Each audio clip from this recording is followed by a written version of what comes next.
Hey everybody, welcome back to my YouTube channel. Today I'm really excited about this video because I'm going to be showing you guys how I make my coffee at home.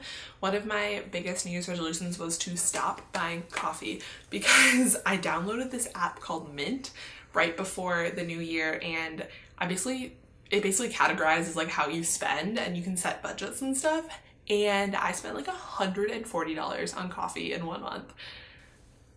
So gross. But so to get me closer to this New Year's resolution, I have started making coffee at home, and I've tried to make it like as fancy as I can to convince myself that it's like buying coffee.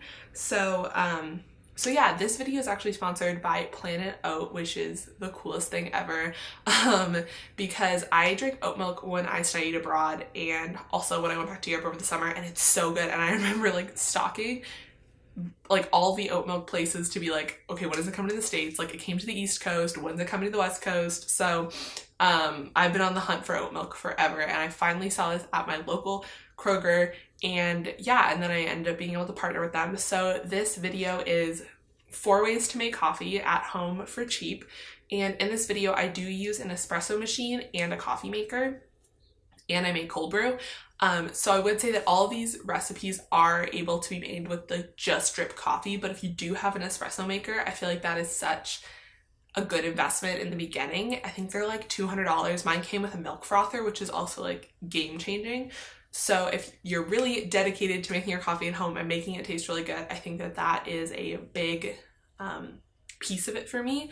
Yeah, I hope you guys like it, and if you want any more recipe videos, definitely leave that in a comment down below. But yeah, I'm super hyped on this video and I hope you enjoy. The first drink I'm going to be making is a white chocolate espresso cold brew. So to start, I'm just adding some white chocolate powder in my cup and then putting it under my espresso maker. For this one, I pulled a long shot, but I would recommend pulling a short shot. As you'll see at the end, I didn't have enough room for much cold brew.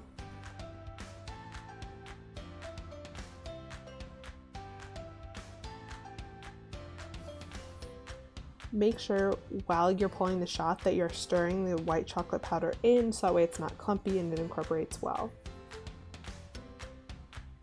Once the shot is done, just add it over ice and then top with Planet Oat Original and some cold brew.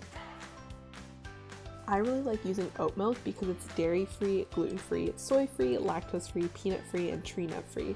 This is great because, one, I don't drink dairy milk, and also because one of my best friends that I studied abroad with, Tori, is actually allergic to dairy and gluten, and so this is a great alternative for her as well. The next drink I'm going to be making is a vanilla honey latte. So again, I'm just taking some honey and putting that in my cup and then pulling a shot over the honey. For this one, you're going to want to vigorously stir the honey in. I'm using a local honey, so it's really thick. So you're going to want to make sure that all of that honey dissolves while you're pulling the shot. Once your honey is all dissolved, you're going to be moving on to the milk. For this one, I'm using Planet Oat Vanilla, and I'm putting it in my milk frother. This milk frother is super convenient because it actually heats up and froths the milk at the same time. But if you don't have one of these, you can use a regular milk frother and just heat up the milk in the microwave.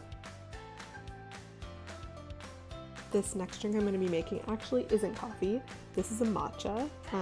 What I'm using for this recipe is ginger nut matcha from Bird & Blend. It's probably one of my favorite matchas I've ever had. A lot of the matchas I've tried have tasted a little bit like grass, but this one actually tasted really good.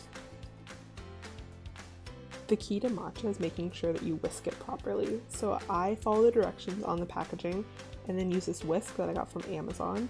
It makes it super easy and really makes the matcha creamier, I believe. So definitely invest in one of these if you like drinking matcha and want to make it at home.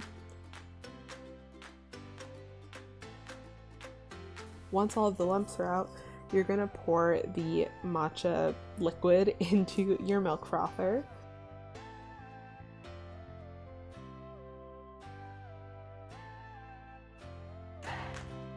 And then just to make it a little bit sweeter, I add honey. This honey is a little bit not as thick as the last one I used, so that the frother is able to handle it.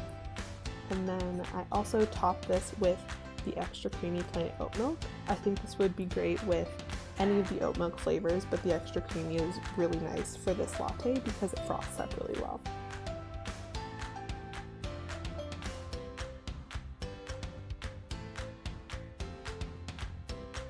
And really, it's that easy. So once your frother is all done, you're gonna just pour it in a cup and you'll get this super nice foam on top and then more of the drink on bottom. And yeah, I hope that you find matcha not as intimidating because I always did. The last trick I'm gonna be making is kind of a Frappuccino knockoff. For this one, I'm pulling a shot of espresso over ice. While I'm pulling that shot of espresso, I'm going to take some caramel. This is just a caramel dip that you use with apples. It's a little sweet, but keeps the flavor of the caramel really well. So I'm putting that in my blender. I'm then pouring the shot of espresso and ice over top of the caramel and the ice. And then I'm going to be topping it with the chocolate Planet oat milk. And then of course, you're gonna need to blend it. I would recommend blending this a little bit longer than I did, so it's more smooth consistency, less like a protein shake, more like an actual Frappuccino. But yeah, then you'll have this caramel chocolate shake with Planet oat milk.